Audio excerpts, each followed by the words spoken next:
Man, that is funny. It was not funny. It was awful. That's funny because I wasn't there. Hi, everybody.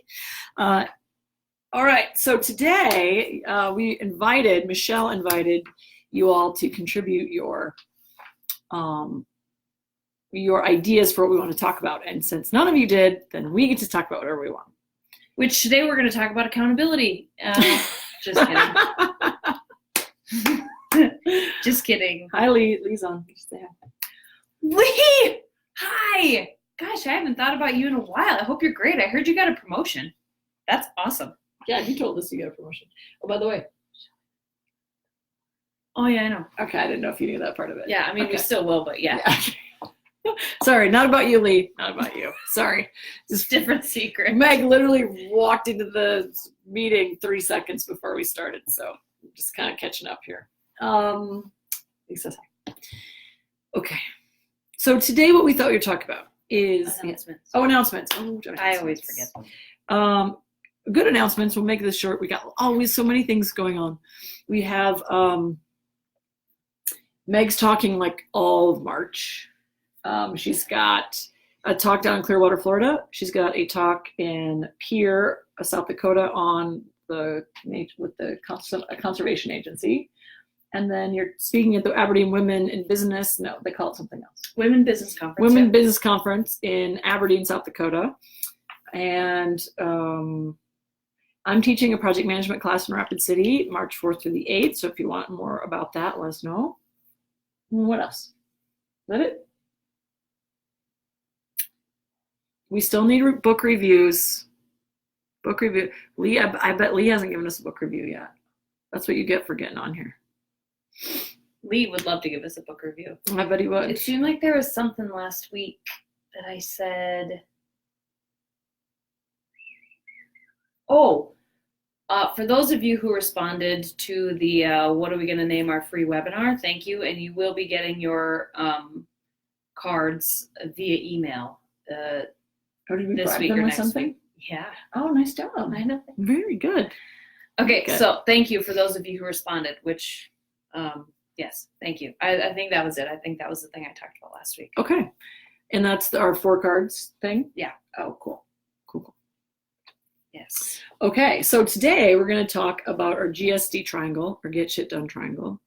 And it was funny because right before we came on, Meg said, do we actually name it that, or did we just call it that? And we actually did name it that. It's in the book as G.S.D Triangle. On page 168, for those of you who are following along. That's right, page 168. And part of what prompted us to talk about this is that one of the folks in the group is currently looking for work. And she is, she's having a hard time staying positive.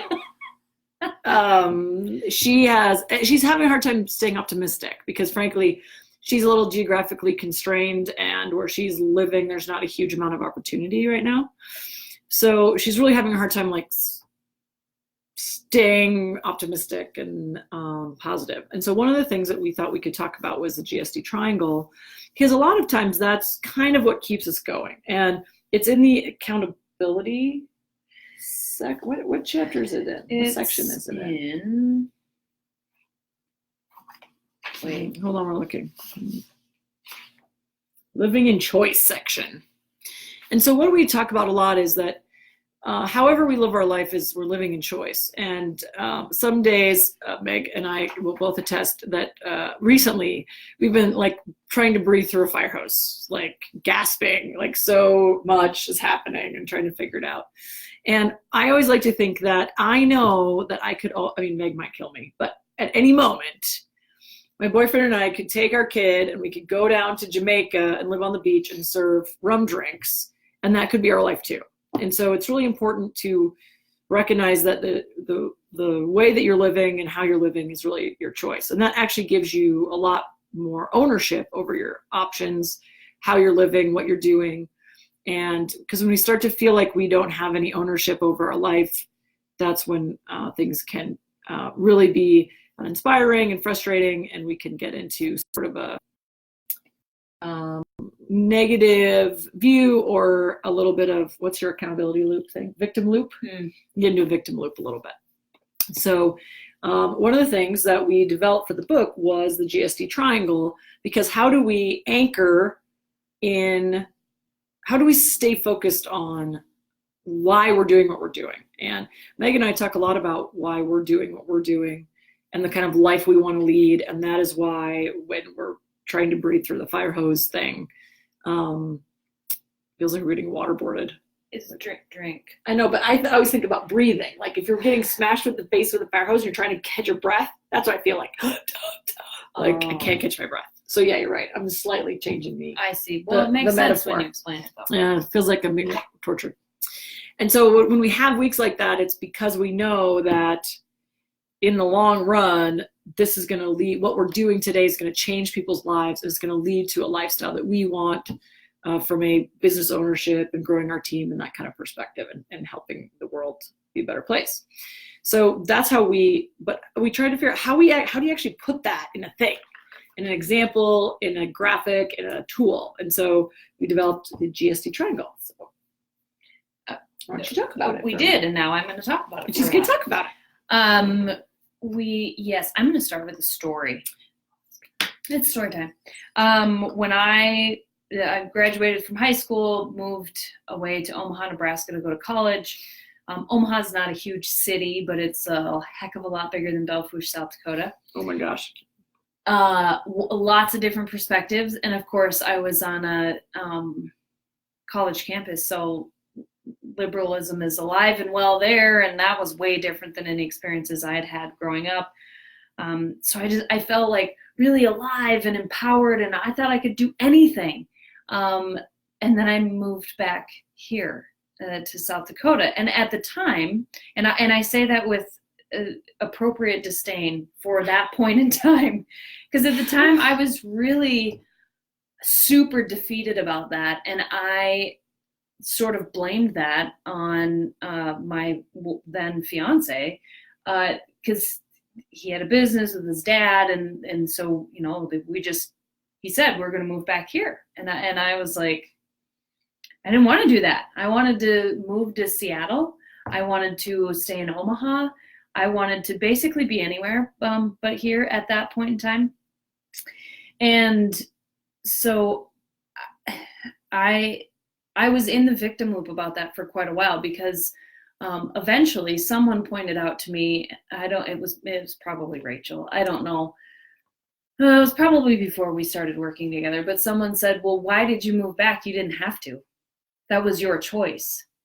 And so it really made me think about, it wasn't really anybody's fault but mine. And it was my choice. And, not that it didn't seem ideal at the moment, but I could have said, oh, well, I guess if you're moving back there, I'm not. And that means we're not going to get married or whatever the things are. That honest to God never crossed my mind at that point. So young. Oh yeah, I was a baby. 22. So that being said, really think about where you're at this point in your life. If you're at a point where you're sort of questioning, am I in the right career? Or am I working for the right company? Do I love the kind of work that I'm doing? And don't give yourself lip service and just say yes because it's easier. Because at that point in time, even though it hurts, it does seem easier. The Irish proverb, the devil you know is better than the devil you don't. And so we're all scared because we don't know what that new thing looks like. But don't be afraid, or step into that fear a little bit, I guess is a better way to say it, because something very different could come out of it. And I love living here now. I wouldn't want to live anywhere else. As a matter of fact, That's not true. You want to live in Arizona. Well, I want a house in Arizona. I don't remember. Oh, the Momo thing. Okay. Side note. I maybe talked about this last week too. There's this like challenge out to kids on WhatsApp and Facebook Messenger and other things, and it encourages children to harm themselves in very bad ways, up to and including death. What? And then it threatens their family if they don't do said things. Jesus. It happened in Billings.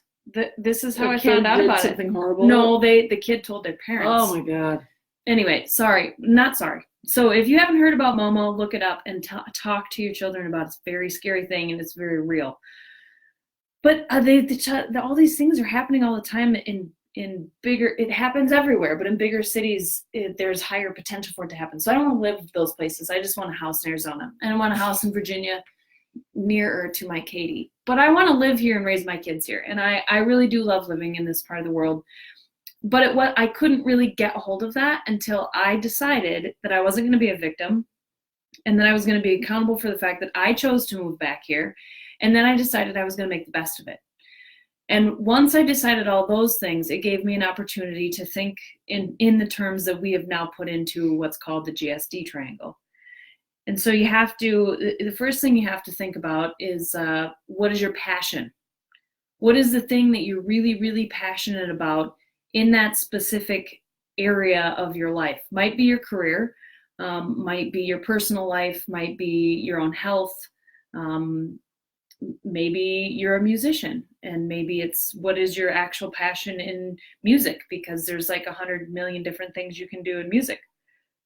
And then what kind of energy are you going to put to that, and how much, what's appropriate for all of the other dynamic things that are happening in your life. And then the real important part, well, they're all important. The real important part, though, is the anchor. Because it's really easy for all of us to be passionate. It's really easy to dedicate energy to the things we're passionate about. It's really hard to make sure that you're being effective about the thing that you're trying to either change or make a bigger part of your life, or whatever it is, whatever that point in time is. So you have to have an anchor. And that's the thing that every day brings you back to, why is this important to me? Why am I doing this again? It could be a person. It could be a place. It could be a thing, a set of things, an activity that you do. A goal. It could be a goal, yeah. And your anchor is different depending on what the associated action is. So then, of course, then the thing in the middle of the triangle is act. You have to actually do something. We talk a lot about manifesting and talking to the universe about the things that you want, but you have to then pair that with action. But anyway, the anchor, sometimes, you like, we'll hear people say something like, your anchor should not be confused with your core values, I guess is maybe what I want to say, depending on what it is, the thing that you're trying to act on. So if I'm trying to get ready for a marathon, I would not use Rachel as my anchor. Now, Rachel is she never, ever says, G, don't go for a run. G, you don't have time for that. We are way too busy. Even when we travel, and I'm like, God, I just really need to go outside and get some fresh air and go for a run. And she's like, and I say, I'm a little bit scared because I'm in New York City and somebody's going to get me. And she's like, oh God, you'll be fine. Go here and go here. She'll get the phone out, show me the map. Here's the park. So she's like my biggest fan in terms of running and training, and that serves me as a human. But I would never anchor in that support, because Rachel hates to run. I would take her I'd run her to the wine shop or whatever, to the wine bar. Yes. I wouldn't run. I'd like sneak her around. Come here. That's right. Just come here. So yeah, bad running anchor right here. Right. Bad running anchor. So it really is important that you anchor in the things, people, places, goals, whatever, that makes sense for that action that you're trying to take. What would you add? I've been talking for a while. You have. That's like okay. I like it. Okay. I like talking. The other piece that I want to reiterate or contextualize for me too, is that I think the G.S.D Triangle, which is anchor, energy, passion, and action, is really embedded in the value framework that you have in your life, right? So, and it also feeds into the culture types a little bit, in the sense of the action piece of that. If you're a stabilizer or an organizer, might be harder, but that's why the other pieces of the triangle are so important, because if you have the passion, the energy, and the anchor, that will help compel you through that action, even if you might resist that change. But one thing I wanted to say too is that it's important to, and running example is a great example. that this doesn't have to be the thing that you're gonna be for the rest of your life and this huge deal, right? What it really is about what's the next thing for you. And the person that reached out to us on chat about not being sure about how to stay positive, almost all the time when things aren't kind of gelling for you or gelling for a person, what we find is that a lot of times you don't really know what you're looking for. So a lot of times if you have an anchor and you say, okay, I want to run a marathon on the 1st of July, and that's my goal, and my anchor is going to be my friend Dave because he's my runner buddy, and that's how we're going to get there. I'm really passionate about it because of my health, and I know it's going to take action to get there. So that's my goal. Well, then Meg is going to every single day until July 1st, she's going to make decisions that are going to lead her to be successful at that goal, or not, but that's how she can make that call. Okay, I can go running today and start training, or I can sit on my couch, and both of those might be a fine option right now. But as it gets closer and closer to that marathon, she's going to know she has to put in a certain number of miles, or else it's going to be a really sucky experience, as she can attest to. It would be a sucky experience for me.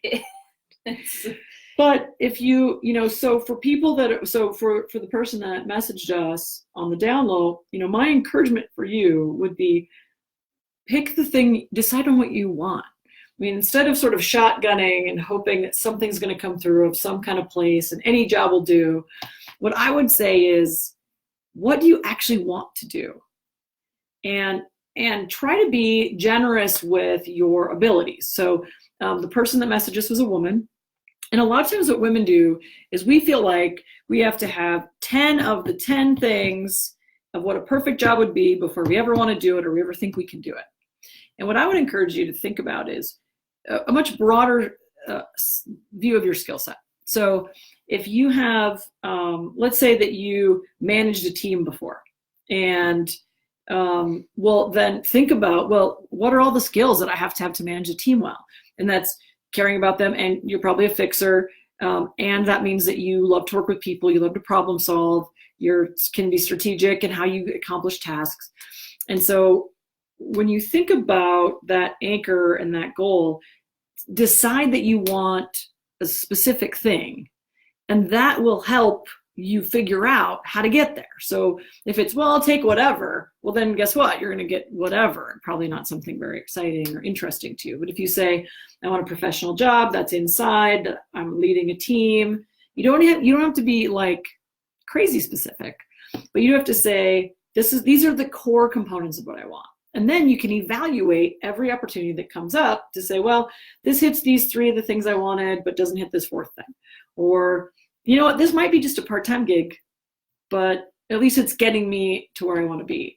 Or another opportunity is, how do I meet the people that can connect me with this role, right? So are you going to chamber mixers? Are you volunteering at the Downtown Women's Association or Downtown Business Association? Are you connecting with the Women in Business Center and finding out what they're offering, or for free, or maybe you could volunteer for them and help teach other women, and that's going to expose you to new people. So, it's the action piece that's really important. So once you decide, okay, I want this thing, this is what I'm going to go for, what are the actions you're taking to actually achieve that? Are you actually trying to be in the room with the people that can hire you or that can recommend you to someone that runs a company? So how are you actually making this happen? A lot of times we figure, well, we're gonna hope something happens. Well, just hoping doesn't actually get you there, right? So you actually have to find and decide what that looks like and really anchor into it. Maybe that anchor is I want to stay in this place and I love being here, and that means I have to make this work, which means I have to look at these other options, because maybe you have fewer options in a big city, for example. So that would be my piece, is make sure that you're actually doing the action part. You can be passionate about helping people. You can have an anchor in that you want a job, but what does that job look like, and what are you actually doing to put yourself in the position to actually achieve that? And I think that's the piece that gets missed sometimes. I made a couple notes while Rachel was talking. I saw you got paper out. Yeah. Two separate but very important topics related to what Rachel was just talking about. A lot of times when we're in innovation phase, so in the second section of the book, it talks about the Kurtz change transition model. And if you're in innovation phase, you're thinking, I'll do anything. I can do anything. That's a good point. Maybe I'll get a new job. Maybe I'll work for myself. Maybe I'll have to move. Maybe I won't have to move. Maybe I can live more cheaply and then I won't need as much of a job or whatever. You end up with a dog you don't like. If anybody is in the mood to have a free wiener dog who is delightful and wonderful but needs the attention that I cannot give her.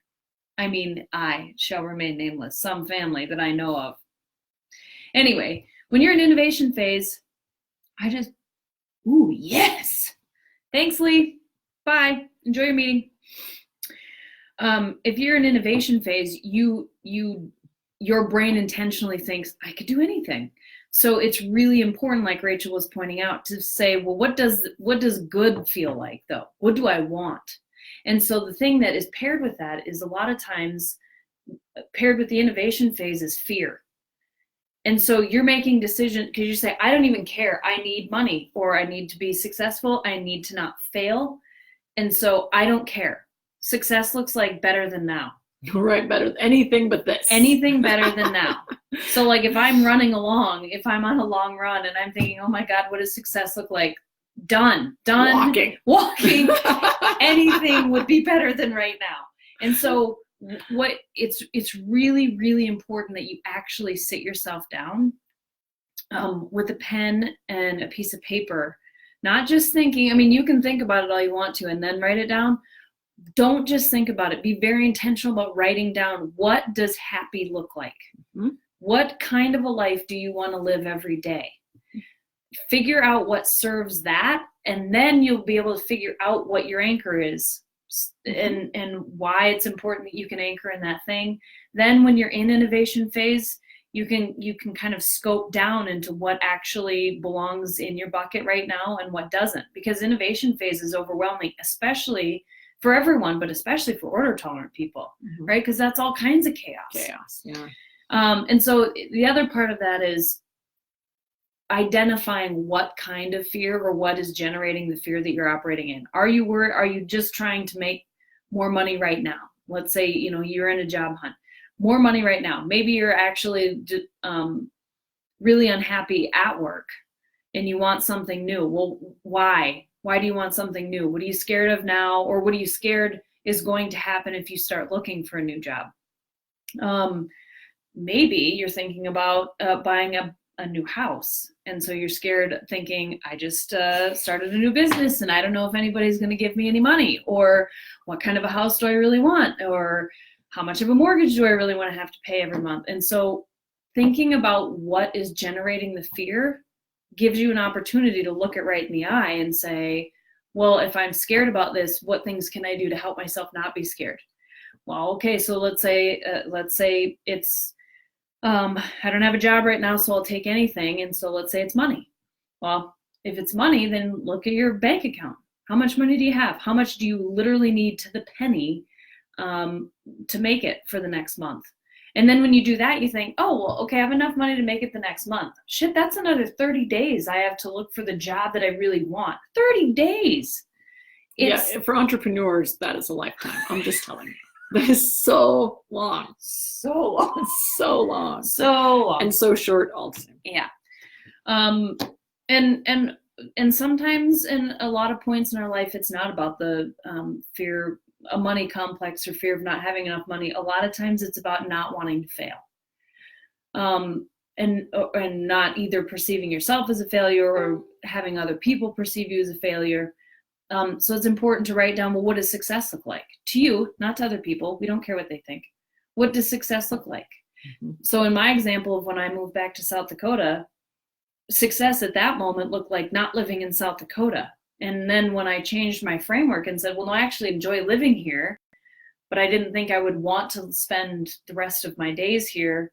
What does success in South Dakota look like? So when I did that reframe and figured out that I was just afraid that living in South Dakota made it look like I failed because I moved back home, I was like, oh, well, that actually doesn't matter. Well, then I was able to figure out exactly, what was going to go in my G.S.D triangle for my career. So make sure you identify your fears and make sure you identify what happiness really is, satisfaction, more even than happiness, but satisfaction looks like, because that's how you can start to put a plan together for how you're going to get where you want to be. And I would encourage you, if you're at the place where you're trying to wrestle with some of this, think really big. Don't, to Meg's point that she just made, don't think about, well, this is what success looks like here, or this is what success looks like. I'm limited in these 7 ways, and in those 7 ways, I can be this successful. Think about if you could wave a magic wand and it's 2 years from now, or whatever that is, boop, boop, or maybe fairy godmother, chosen. What would your life look like? And then think about, and maybe that's independently wealthy, or maybe it's just, I just want a home and feeling comfortable with money, and I don't have a bunch of debt, and I have 2 dogs, and I get a lot of free time to go hike in the woods. Whatever that is for you, but don't constrain it, because it might be that what's waiting for you is something like, maybe there is a job out of Denver, and you don't want to live in Denver, but maybe they'll let you work remotely. Maybe they'll let you live here and work far away. I mean, work far away from your workplace. You just don't know. But until you sort of have that rock solid in your brain about, I just want to work. I don't need to go to an office, or maybe I want a team. Maybe I want to go in somewhere. Maybe I want an outside job. Whatever it is that you think you want, you can start. You have to have that sort of set and have that view of what the end goal is. Don't constrain it by what you think your constraints are. And, a lot of us in the team grew up in rural America, or in the IX ambassadors, grew up in rural America with not enough money. And we have a lot of mental chatter about money. It's not okay to have a lot of money, or the people that have money aren't good people, or whatever, get too big for your britches. And, you don't have to share this with anybody, but deep down in your heart, where do you want to be in regards to money, wealth? Do you want to be comfortable? What does that look like? Is it, I own my own home and I don't have to worry about making payments, whatever that is. And then you can start navigating, even if that seems like forever away. You got to have the vision, or else you're never going to get there, right? You can't hit a target you can't see. So just don't constrain yourself with what you think is possible. Really try to get beyond that. And I would even add to that, to texturize. When you said to contextualize, it made me think of, when you get your hair done and you're like, no, you don't know. This is what happens to me. When I get my hair done and I'm like, it's just so flat right here. And she's like, put some texture in it. So contextualize. Yeah, I have so much hair. I'm always doing this. Yeah. To provide some texture. Oh, okay. To your comment about not limiting your possibilities. I would say that this is a small parts of the world mentality, but I don't know if that's true. I used to definitely say that, but I used to say that. I think now it really doesn't matter, because all parts of the world are small. New York City has a million different little tiny pockets and communities, right? The public schools there are actually numbered. I was talking to the girls about that. We were watching some show, and this little, Miss Congeniality too. And this little girl talked to Sandra Bullock in the movie, and she said, I'm so-and-so, and I'm at PS 31. And the girls were like, what's PS 31? I said, public school 31. I said, imagine if you were in the 31st of 250 fourth grades, basically. Anyway, there's pockets everywhere. So this is not, I don't think, an issue just for people in the rural parts of the world, but whatever social norms that don't exist, but you buy into because for you they do exist in your makeup of your whole life.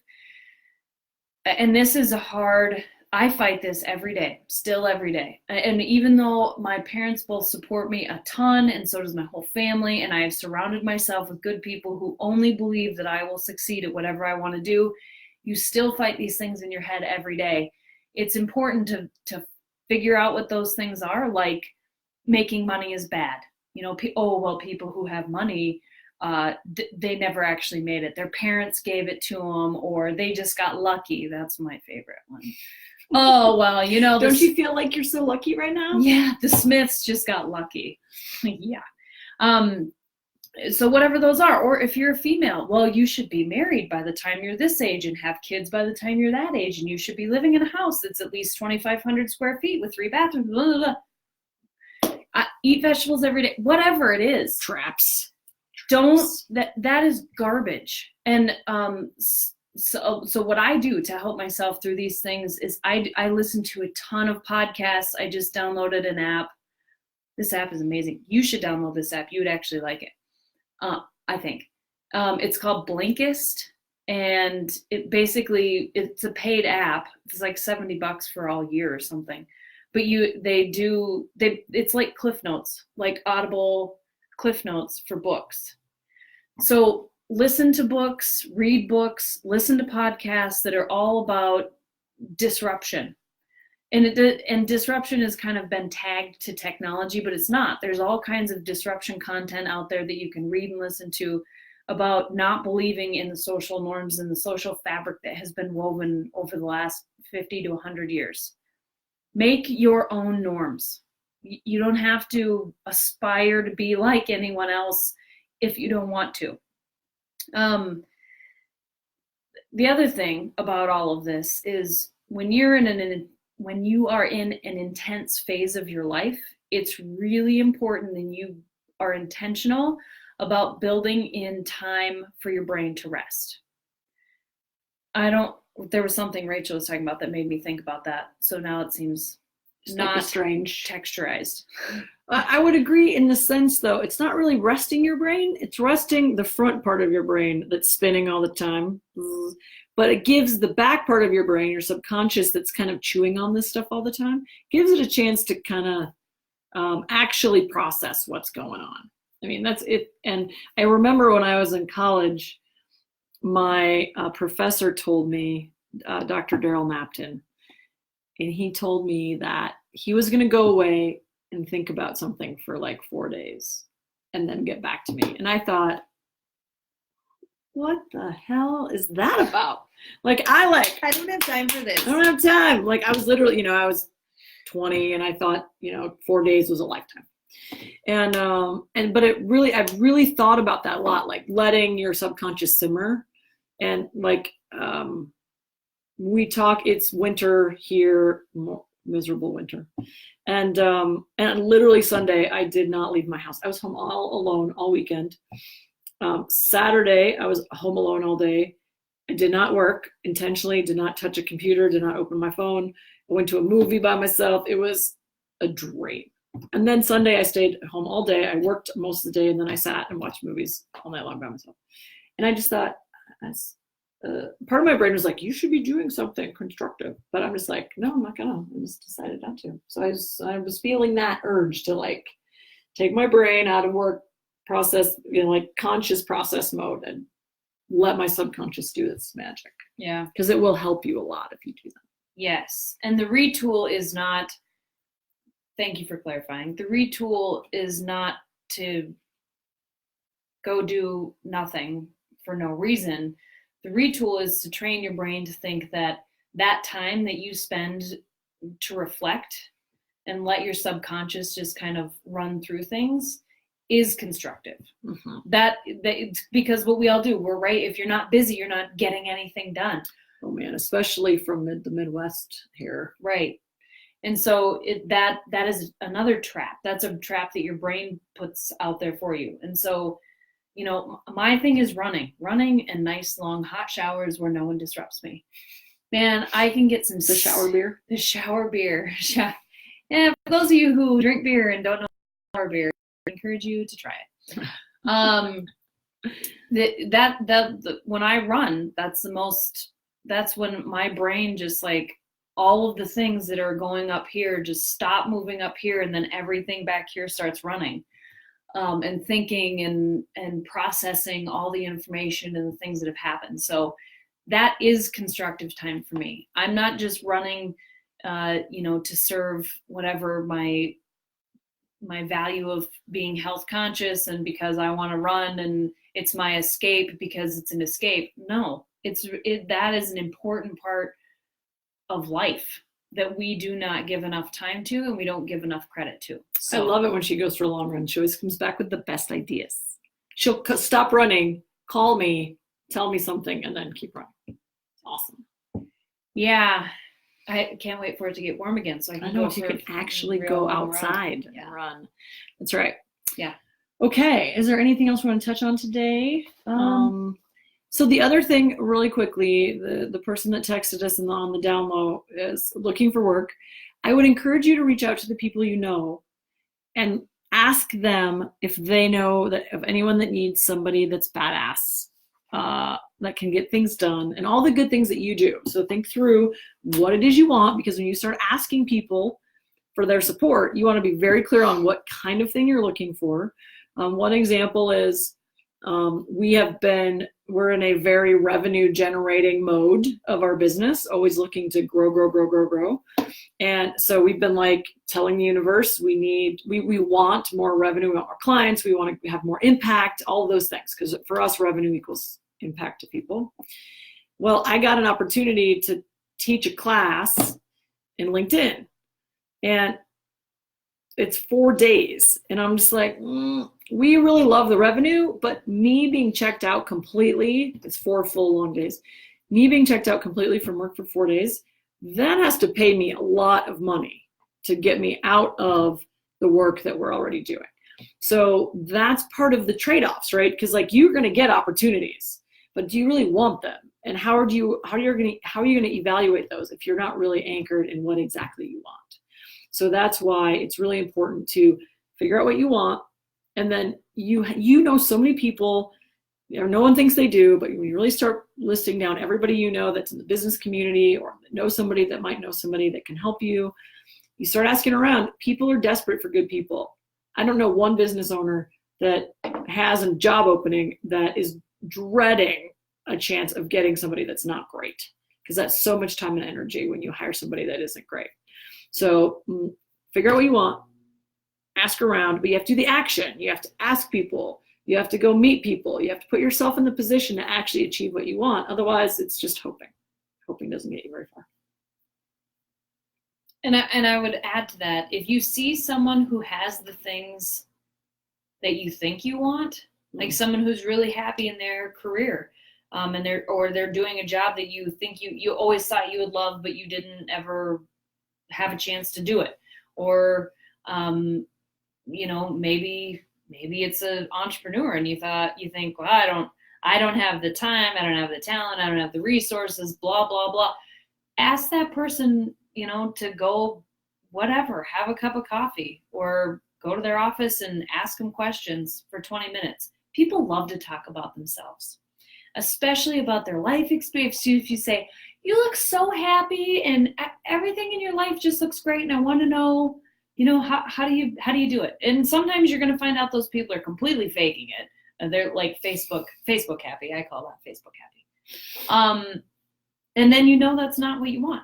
But some of those people really are pretty happy, and their stories, of course, no one's story is all roses, but that's important to know too, though, the not rosy parts. Yeah. But find those people. I mean, sometimes figuring out what it is that you want is not, especially, if you're looking for a job, is not just about the hunt of the job. It's, well, what is it that you want? If you're fortunate enough to be in a position where you can actually make that decision, then ask around, figure out what that looks like. And so my sort of anecdotal story that goes along with that, Rachel and I have meetings with people Quite often that aren't about, I mean, they're about business, but it's not something that generates revenue for us. Mhm. But it might be someone else who's an entrepreneur who has a really badass website, and Rachel's like, man, I love this website. I want to know who is their person that developed their website. Or maybe it's, I happen to see I was just actually this morning was on a webinar, free webinar, and it's got really great content. And I want to know more about, what's the structure they use to develop their content, or how did they get to where they were? So just ask those people for a little bit of time. And it doesn't take very much time. I have gotten in a habit of trying to schedule meetings that are 30 minutes or less. Mm-hmm. 15 minutes. Some of the ones I've done recently are 15 minutes, and I don't even use all 15 of those minutes. So you're not putting people out by asking them about their life experiences. Believe me, we all love to talk about ourselves.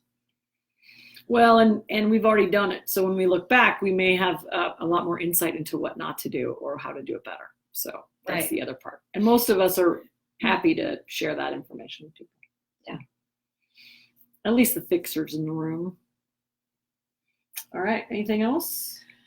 I don't think so. Okay. Well, G.S.D Triangle and the associated content about living in choice is G.S.D Triangle's on 168. The section starts a couple pages before that. So, take another look at that and maybe read it with a fresh perspective and see if you come up with anything.